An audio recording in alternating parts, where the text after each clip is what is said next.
Assalamualaikum warahmatullahi wabarakatuh.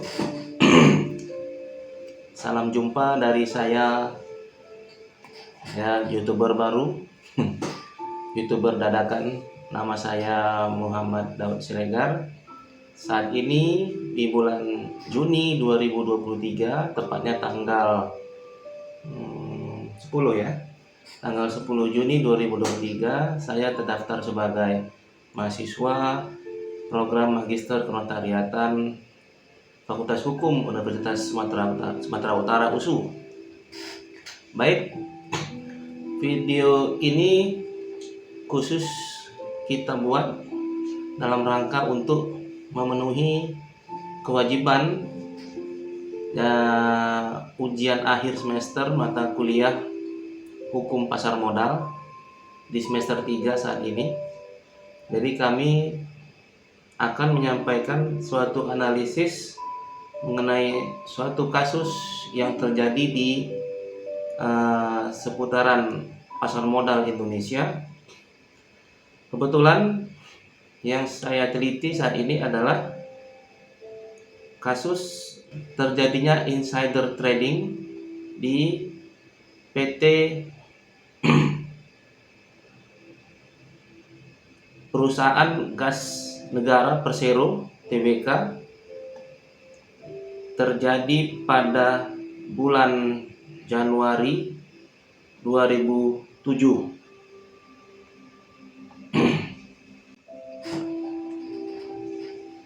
Jadi judulnya adalah analisis kasus atas dugaan terjadinya insider trading dalam dagangan saham PT Perusahaan Gas Negara Persero Tbk yang terjadi di tahun 2007.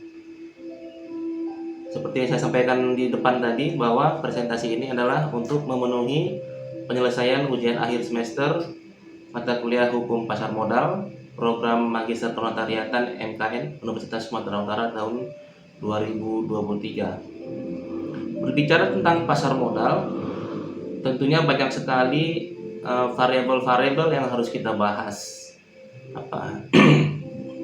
Bermula dari apa itu pasar modal, definisinya, di mana diatur undang-undangnya, dan lain sebagainya.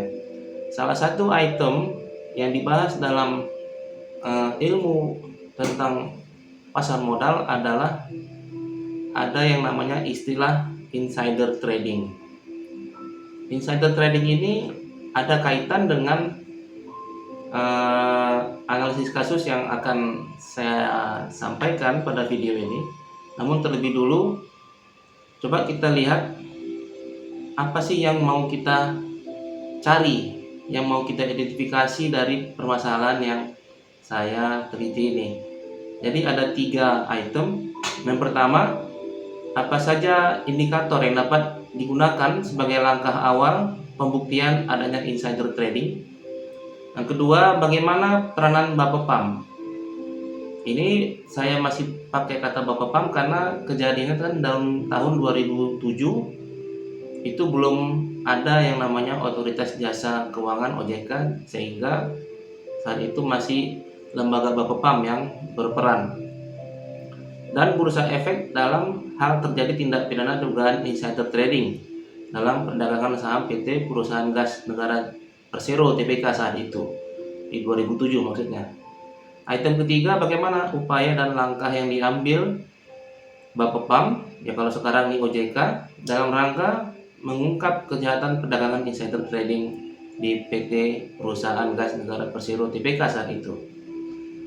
Baik, sebelum kita melangkah lebih jauh, kita harus pahami dulu apa itu insider trading. Insider trading atau perdagangan dengan informasi orang dalam adalah di mana mereka dimungkinkan untuk memiliki informasi tentang kejadian atau peristiwa penting mengenai kinerja emiten. Emiten ini siapa? Emiten ini adalah perusahaan yang menjual saham yang dapat mempengaruhi harga saham emiten tersebut di bursa efek. Dan informasi itu belum diumumkan kepada publik serta masih menjadi rahasia perusahaan. Informasi material tersebut masih rahasia digunakan oleh pihak insider. Insider ini maksudnya orang dalam perusahaan untuk melakukan transaksi atas efek emiten tersebut dengan maksud pastinya untuk memperoleh keuntungan bagi dirinya sendiri. Nah, jadi insider trading ini adalah kerja sama orang dalam, sebenarnya orang di dalam perusahaan ini yang mereka menguasai informasi-informasi penting terkait kegiatan bisnis perusahaan. Lalu, apakah salah untuk menguasai informasi-informasi penting ini? Apakah itu sebuah kejahatan? Dijelaskan dalam Undang-Undang Pasar Modal secara tegas membagi dua tindak pidana dalam ranah pasar modal. Yang pertama, tindak pidana yang sifatnya pelanggaran, dan kedua adalah tindak pidana yang bersifat kejahatan. Persamaan dari keduanya adalah dia sama-sama merupakan tindak pidana, sehingga dapat dikenakan sanksi pidana terhadap pihak yang melanggarnya. Sedangkan perbedaannya terletak pada bobot kesalahannya serta beratnya sanksi pidana yang dapat dikenakan. Lalu apa saja unsur insider trading tersebut? Yang pertama, adanya perdagangan efek. Efek itu apa? Efek itu adalah saham, bisa jadi dia saham, bisa jadi dia obligasi. Kemudian kedua, dilakukan oleh orang-orang dalam perusahaan. Orang-orang dalam perusahaan ini bisa sebagai personil di dalam organ perseroan, apakah itu dewan direksi, dewan komisaris, atau para pemegang saham, atau pihak terafiliasi lainnya. Bisa jadi kemungkinan perusahaan lain yang ikut bekerja sama dengan perusahaan dimaksud. Yang ketiga, adanya inside information. Inside information ini maksudnya informasi yang berasal dari dalam perusahaan atau emiten. 4. Informasi itu belum diungkap dan terbuka untuk umum. Jadi hanya dikuasai, informasi itu hanya diketahui, dibicarakan oleh beberapa orang saja. Biasanya top level manajemen yang menguasai informasi tersebut. Kelima, perdagangan tersebut dimotivasi oleh informasi. Yang keenam, tujuannya sudah pasti untuk mendapatkan keuntungan. Sekarang pertanyaannya, apakah tidak boleh kita untuk menyimpan sebuah informasi yang mungkin saja pihak dalam perusahaan itu beranggapan tidak usah disebarkan keluar? Jadi di sini dalam Undang-Undang Pasar Modal menentukan bahwa setiap perseroan yang sudah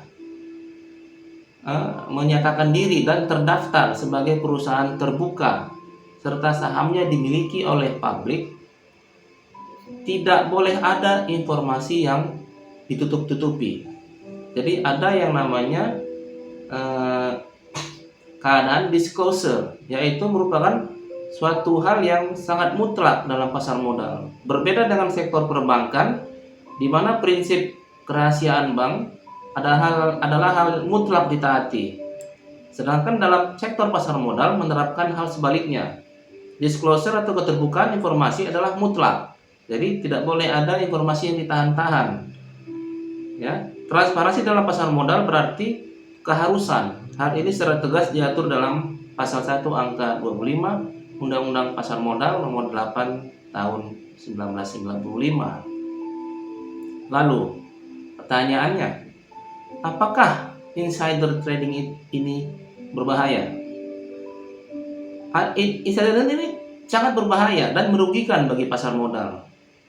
Dapat juga diartikan sebagai sebuah tindakan kolusi yang memang harus diberantas karena sangat merugikan dan menimbulkan ketidakadilan bagi para pelaku pasar modal.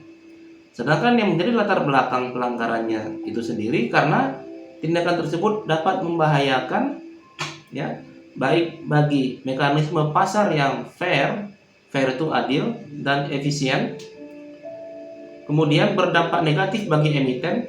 Emiten ini adalah perseroan yang mengeluarkan efek, kemudian kerugian material bagi investor, bagi para pemegang saham, kemudian kerahasiaan milik perusahaan. Seperti yang sudah jelaskan di depan tadi, bila perusahaan itu sudah berbentuk terbuka, maka semua informasi harus dibagi kepada khalayak umum. Baik, sekarang masuk kepada pembuktian insider trading. Memang pembuktian kasus insider trading ini cenderung sulit karena mempunyai modus yang canggih dan kompleks. Makanya otoritas jasa keuangan dituntut untuk mampu menuntaskan perkara perdagangan orang dalam ini secara meyakinkan. Kenapa disebut secara meyakinkan? Karena objeknya adalah informasi. Informasi ini tidak berwujud. Jadi kalau dia berwujud bisa dilihat orang. Apakah yang disampaikan kepada publik itu sudah seluruhnya atau belum? Bisa ketahuan. Tapi karena ini tidak berwujud, sulit untuk bisa kita membuat investor itu merasa yakin.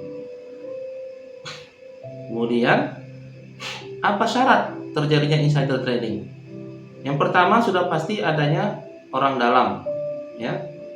Memberi arti dalam Undang-Undang Pasar Modal, penjelasan pasal 95, ya, memberikan arti insider atau orang dalam adalah sebagai pihak yang tergolong atau dapat digolongkan sebagai berikut.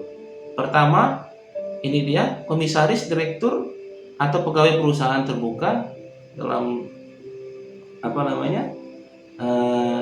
organ perseroan ini, yang A. Yang B, pemegang saham utama emiten atau perusahaan terbuka, dan C, perorangan yang mempunyai hubungan dengan emiten. Nah, ini tadi yang di depan kita sebut pihak lain yang terafiliasi. Baik. Inside information, yaitu informasi orang dalam, adalah informasi penting termasuk fakta material yang dimiliki oleh orang dalam yang belum tersedia untuk publik. Maksudnya apa ini belum tersedia? Belum dirilis, belum diumumkan. Sedangkan informasi atau fakta material yang dimaksud ialah informasi atau fakta penting dan relevan mengenai peristiwa, kejadian atau fakta yang dapat mempengaruhi harga efek pada bursa dan atau keputusan pemodal atau calon pemodal atau pihak lain yang berkepentingan dengan informasi atau fakta material tersebut. Jadi yang menjadi concern inside information itu adalah segala informasi yang, ya, apabila dirilis kepada publik, kepada investor ataupun calon investor, maka informasi itu akan sangat mempengaruhi, ya, sangat mempengaruhi tinggi rendahnya harga efek emiten tertentu tersebut. Tentu saja setiap emiten mengharapkan mereka punya valuasi tetap tinggi dan tidak jatuh. Kemudian syarat lainnya adalah pihak insider harus memiliki inside information, ya, informasi yang bersifat material tadi yang belum tersedia untuk umum. Selanjutnya, terjadi perdagangan atau trading berdasarkan informasi yang dimiliki oleh orang dalam tadi. Perdagangan yang dimaksud adalah transaksi, ya, baik menjual maupun membeli yang dilakukan oleh insider atau pihak yang mendapat informasi dari insider. Jadi ada orang-orang tertentu di luar organ perseroan, namun bisa jadi memiliki mungkin hubungan keluarga, ya, dengan salah satu personil di organ perseroan. Kemudian informasi ini dibagi kepada anggota keluarganya dengan tujuan agar anggota keluarganya itu, seperti yang tadi saya sampaikan, mau melakukan trading, ya, perdagangan, baik itu jual maupun membeli. Bila trading atau perdagangan dilakukan, ya, tidak dilakukan atau tidak terjadi, maka belum terpenuhi syarat untuk dapat disebut sebagai insider trading. Jadi informasi tadi apabila masih belum dieksekusi, ya, masih hanya sekadar diketahui, belum dieksekusi, maka belum terpenuhi syarat sebagai insider trading. Jadi ujungnya harus terjadi trading atau perdagangan. Baik, lalu bagaimana sebenarnya kasus yang menimpa, ya, perusahaan gas negara perseroan ini, Persero, pada tahun 2007. Jadi singkat ceritanya, terjadi dugaan insider trading, ya, pada PT perusahaan gas negara ini karena ada informasi, ya, yang dikuasai oleh orang dalam terkait dengan pipanisasi, ya, pipanisasi antara Pulau Sumatera dan Jawa yang saat itu belum selesai. Jadi harusnya informasi ini disampaikan kepada publik, ya, agar publik mengetahui apakah proyek yang dilakukan oleh PT perusahaan gas negara Persero Tbk ini sudah selesai dan merupakan satu, apa istilahnya, cara bagi investor untuk mendapatkan keuntungan. Jadi ternyata yang pertama, unsur yang pertama tadi adanya orang dalam dikaitkan dengan kasus perusahaan gas negara, maka orang dalam keuangan di sini maksudnya terdiri dari para penasihat keuangan pemerintah dan PGN, yaitu pada saat itu ada PT Dana Reksa Sekuritas, kemudian PT Bahana Sekuritas dan CSLA, telah memenuhi unsur orang dalam yang merupakan unsur pertama dari pasal 95 tersebut. Para penasihat keuangan tersebut termasuk orang dalam, ya, karena ada hubungan kerja. Ini tadi yang kita sampaikan, orang di luar organ perseroan, tapi ada hubungannya, yaitu hubungan kerja atau usaha dengan pihak emiten sebagai penasihat keuangan berdasarkan pasal 95 Undang-Undang Perseroan Undang-Undang Pasar Modal nomor 8 tahun 1995. Jadi dalam kasus ini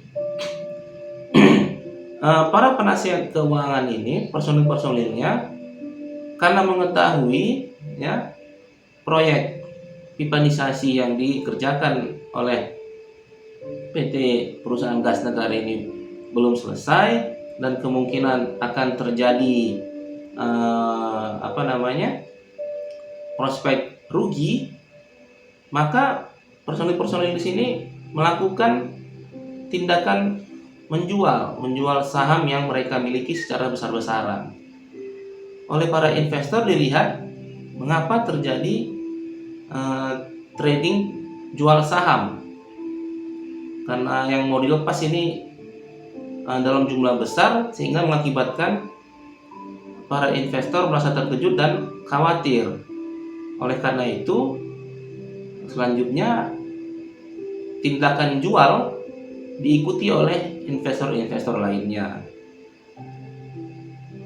Kemudian setelah para investor lain menjual saham milik mereka, tentunya dengan harga yang lebih rendah daripada harga sebelumnya karena terjadi panic selling, di hari berikutnya ternyata para penasihat keuangan ini malah melakukan kembali trading, membeli saham yang sudah sempat dijual oleh investor yang lain tadi itu dengan harga yang jauh lebih murah, sehingga mereka mendapatkan selisih keuntungan yang relatif besar. Jadi semula mereka menjual dalam jumlah yang sangat besar, karena dilihat oleh investor, kemudian investor lain, kemudian mereka merasa khawatir, lalu investor lain ini juga melakukan tindakan menjual sahamnya. Setelah investor-investor lain itu menjual saham, kemudian dibeli lagi oleh personil-personil dari penasihat keuangan PT PGN dengan harga yang murah, dan berikutnya nanti mereka akan tahan saham tersebut sehingga tercapai dengan harga saham yang stabil, baru nanti mereka menjual lagi dan selisihnya mendapatkan keuntungan yang sangat besar. Jadi karena hal tersebut kemudian terpenuhilah unsur kedua, yaitu mereka itu memiliki inside information yang belum tersedia untuk publik atau diumumkan. Dalam kasus PGN ini, unsur terpenuhi dengan adanya informasi yang masih bersifat rahasia dan belum diumumkan kepada publik, yaitu bahwa penasihat keuangan yang ikut aktif dalam proses divestasi. Divestasi ini artinya pelepasan saham. Kalau investasi itu membeli saham. Pasti mengetahui berapa banyak saham yang akan dilepas, berapa harga setiap lembar sahamnya, dan informasi lainnya yang dapat mempengaruhi harga saham PGN di BEJ. Ini pada saat itu masih Bursa Efek Jakarta, belum ada penggabungan antara Bursa Efek Jakarta dan Bursa Efek Surabaya. Sebagaimana kita ketahui sekarang itu kan hanya ada satu yang namanya Bursa Efek Indonesia. Kemudian terpenuhi juga unsur yang ketiga adalah terjadinya atau dilakukannya transaksi oleh orang dalam tersebut. Ya, seperti yang saya sampaikan di depan tadi, unsur akhir, ya, unsur ujung tadi harus ada tradingnya, harus ada transaksinya, baik jual maupun beli. Ya, ini terpenuhi dengan terbuktinya bahwa ketiga penasihat keuangan tersebut secara aktif melakukan transaksi atas saham PGN berdasarkan transaksi ini BEJ, ya, Bursa Efek Jakarta saat itu, yang diperoleh oleh Bapepam LK. Kalau sekarang Bapepam LK ini fungsi pengawasannya beralih ke Otoritas Jasa Keuangan. Dalam data transaksi tercatat masing-masing penasihat keuangan melakukan transaksi dalam kurun waktu yang sangat singkat. Jadi para penasihat keuangan ini melakukan seperti shock terapi, ya, memberikan efek kejut kepada investor-investor lain yang juga memegang saham dari PT PGN. Seolah-olah mereka ingin menciptakan situasi akan terjadi kerugian yang amat sangat besar apabila masih bertahan dan memiliki saham PGN. Padahal sebenarnya tidak seperti itu. Jadi transaksinya mereka lakukan dengan sangat singkat dan dalam jumlah yang sangat masif. Kemudian, lalu apa hasil dari penyelidikannya pada saat itu? Ini yang perlu kita dalami. Pada kasus dugaan praktik insider trading, ya, perdagangan saham PGN, Bapepam LK telah menggunakan kewenangannya untuk melakukan pemeriksaan terhadap semua pihak, termasuk, ya, pihak-pihak sebagai insider atau orang dalam.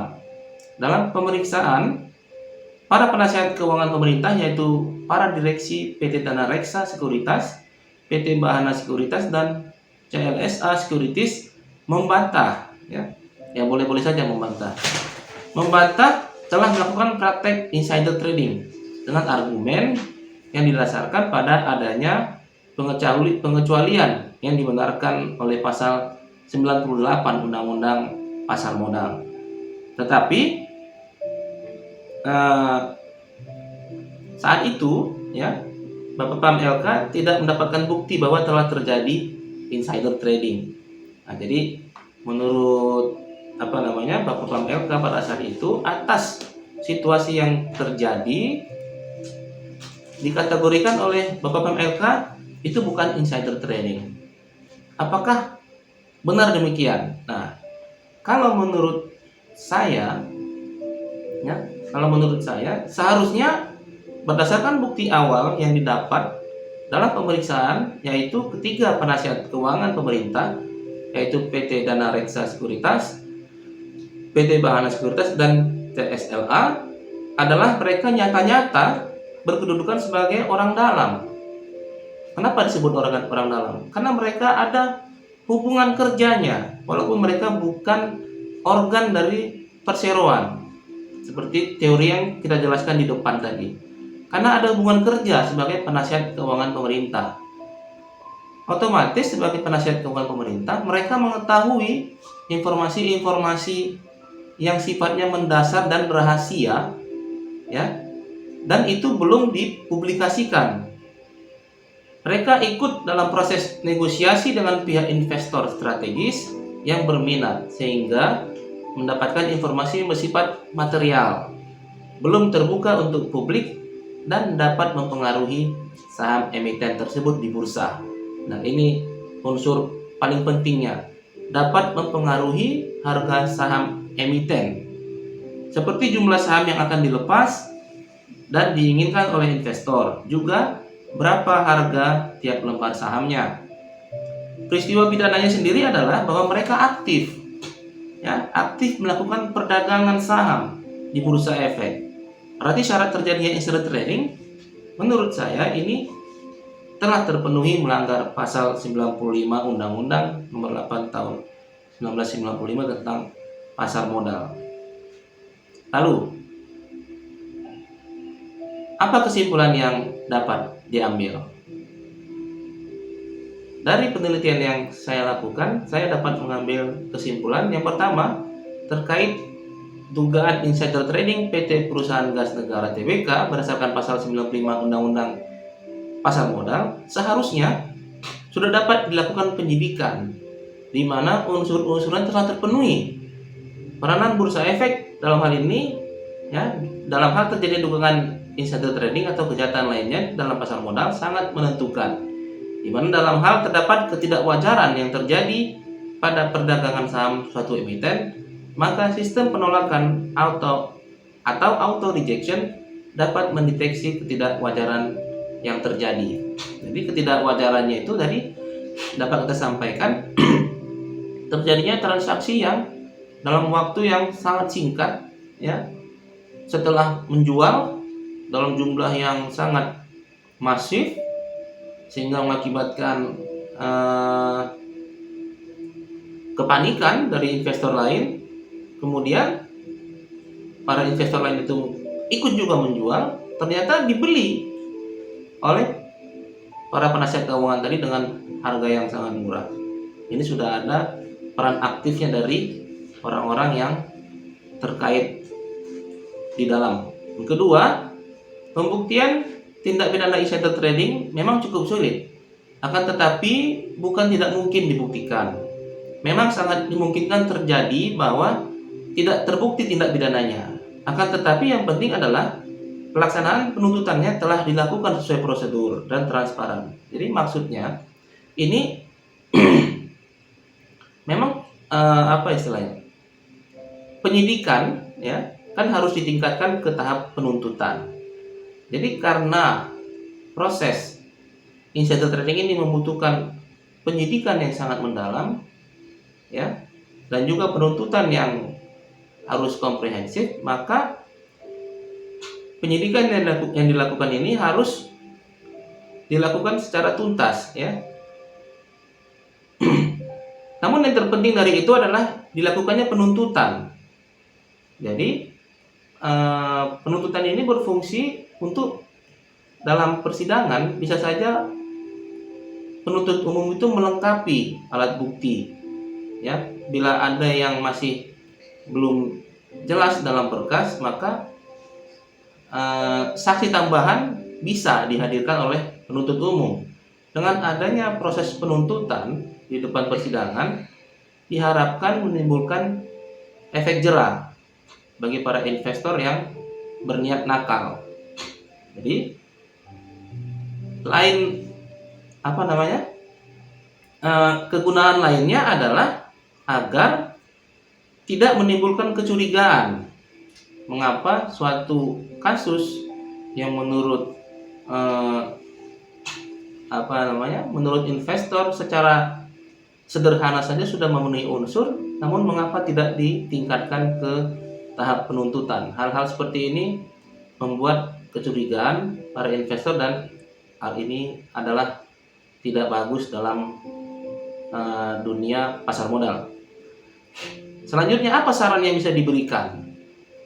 Yang bisa saya berikan dari hasil penelitian ini adalah peran otoritas jasa keuangan yang dahulu peran itu dipegang oleh Bapepam LK dalam penegakan hukum pasar modal harus terus diupayakan, ya, terutama yang menyangkut kasus-kasus pidana termasuk insider trading, ya, berdasarkan indikator-indikator yang telah ditentukan.